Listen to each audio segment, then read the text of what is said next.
Le lessivage, c'est la technique qui permet de créer des cavités dans une couche de sel souterraine ou dans des dômes de sel selon les régions, un sel qui ressemble au sel de table que l'on appelle aussi sel-gemme ou halite. La technique de lessivage intervient à la suite d'un forage classique qui a permis d'atteindre la couche de sel. Tout commence par une étude à partir des informations sur la géologie du site afin de déterminer la profondeur et l'épaisseur du sel, donc la ressource disponible pour y creuser des cavités. La géomécanique, quant à elle, définit la forme de la future cavité qui servira de stockage de gaz naturel. Storengy construit aujourd'hui des cavités ayant la forme d'un cylindre coiffé d'une voûte. La cavité pourrait contenir des monuments de très grande taille, l'Arc de Triomphe ou les plus hautes tours de la Défense, suivant les possibilités géologiques des sites. C'est dire l'ampleur du chantier et le volume du gaz qu'elle pourra stocker.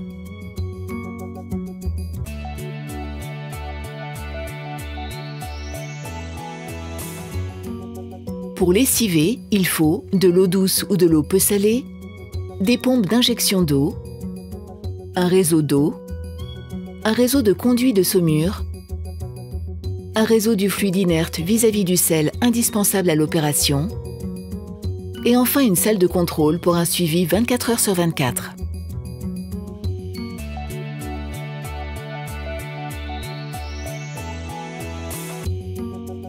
Une fois le puits creusé jusqu'à la couche de sel, puis testé, on l'équipe avec une complétion spéciale pour le lessivage. Il s'agit principalement de 2 tubes concentriques descendus et disposés sur toute la hauteur du puits. L'espace entre le cuvelage, c'est-à-dire le tube cimenté au terrain, et le tube externe est utilisé pour mettre en place un fluide inerte. C'est généralement du fioul ou de l'azote qui va avoir pour rôle d'empêcher la dissolution du sel au niveau du toit de la cavité. On commence toujours le lessivage par le bas de la future cavité. L'eau claire qui dissout le sel passe par le tube central et l'eau chargée de sel, la saumure, remonte par l'espace annulaire. C'est le lessivage direct. Le fluide inerte et les tubes sont aussitôt repositionnés à la hauteur voulue pour l'étape suivante. Pendant le lessivage, des débris insolubles contenus dans le sel se déposent au fond de la cavité. On peut aussi réaliser le lessivage en mode inverse.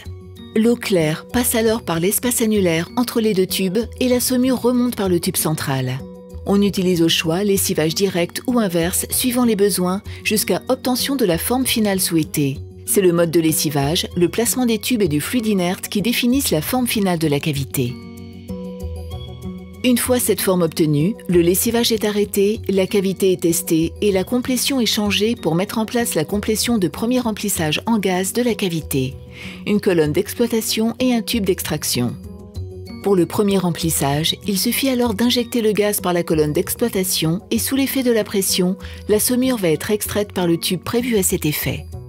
Une fois la cavité entièrement remplie de gaz, il ne reste plus qu'à retirer le tube d'extraction de la saumure pour clore l'épisode de lessivage.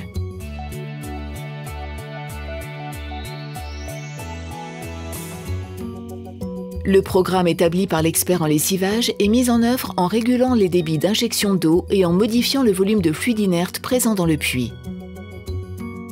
Les paramètres, comme les débits et la teneur en sel de la saumure produite, sont mesurés et transmis à l'expert en lessivage qui effectue un contrôle de son bon déroulement en intégrant ces données dans un logiciel de modélisation numérique. Et à la fin de chaque étape, la forme de la cavité est contrôlée par une mesure écométrique ressemblant à un sonar de sous-marin.